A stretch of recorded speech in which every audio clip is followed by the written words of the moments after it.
You know that feeling when you're stuck in bumper-to-bumper traffic, windows up, and you just wonder, what am I actually breathing right now?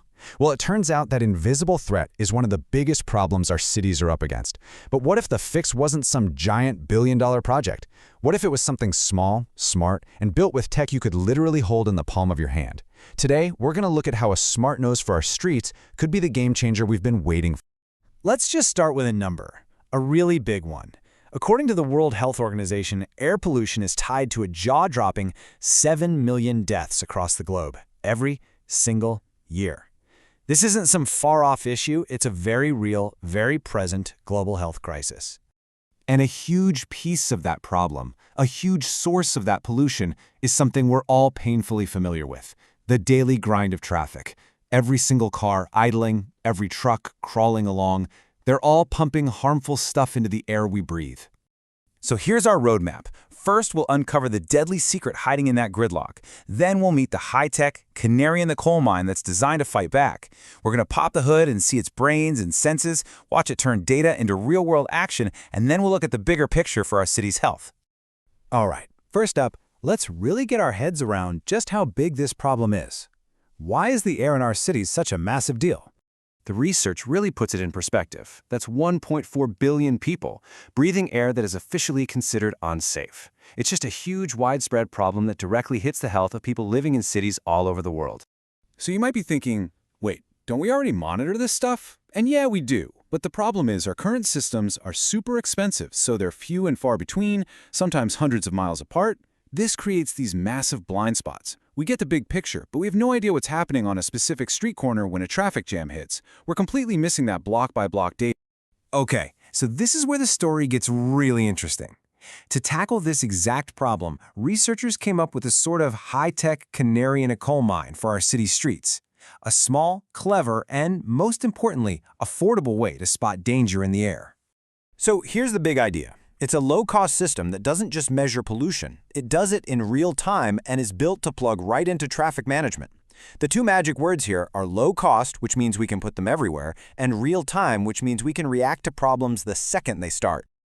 So, what's its job description? Well, this little device is constantly checking temperature and humidity. It's sniffing out key pollutants like carbon monoxide and CO2. And here's the crucial part. It compares what it's seeing to preset safety levels. If things get dangerous, bam, it automatically fires off an alert, giving traffic authorities the heads up they need to maybe reroute cars away from that pollution hotspot. Now that sounds awesome, but how in the world does it actually work? Let's pop the hood and take a look at the brains and the senses that make this whole thing tick. At a high level, the blueprint is beautifully simple. You've got your sensors, those are the senses, you've got a processor, that's the brain, and then you've got your outputs, which is how it communicates what it finds. Senses, brain, communication. It's a really clean and logical design. And right at the heart of it, the brain of the whole operation, is a Raspberry Pi. If you've never played with one of these, they are incredible. It's a tiny, powerful, and super cheap computer about the size of a credit card. It's the absolute perfect choice to be the low-cost command center, pulling in all the data and figuring out what it all means. So what about the senses? Well, it's got a whole team of specialists. First up, the MQ7 sensor. Think of it as the carbon monoxide detective, totally focused on that nasty stuff from car exhaust. Then you have the MQ135 sensor, which is more of a generalist, a nose that can sniff out a whole bunch of other bad gases. And rounding out the crew is the DHT11, which is like a tiny weather station, keeping track of temperature and humidity, which play a huge role in how pollution behaves. And here it is. This isn't just a theory or a diagram. This is the real deal, a working prototype. You can see the Raspberry Pi brain, that team of sensors, the little display. It's all hooked up and ready to start sniffing the air. Now this circuit diagram shows you the nitty-gritty, the precise engineering that goes into making this work. It shows exactly how every wire connects those senses to the brain, making sure that all that vital data flows just where it's supposed to. Okay, so the device is built. It's out there on the street corner doing its thing. But what's next? Well, the most important part is turning all that raw data into something we can actually use, something actionable. And this is that journey. On the left, you see the device itself, showing a live reading right there on its little LCD screen. But then it beams that data up to the cloud, and you get what you see on the right, a real-time graph that you can monitor over time. This means an official at City Hall or frankly, anyone with access, can see the air quality at that exact spot from anywhere. So when the researchers put it to the test, what did they find? Exactly what you'd expect, but it's so important to prove it with data. They found a direct, undeniable link between how much traffic there was, the weather, and the pollution levels. It's simple. More slow-moving cars means dirtier air, period.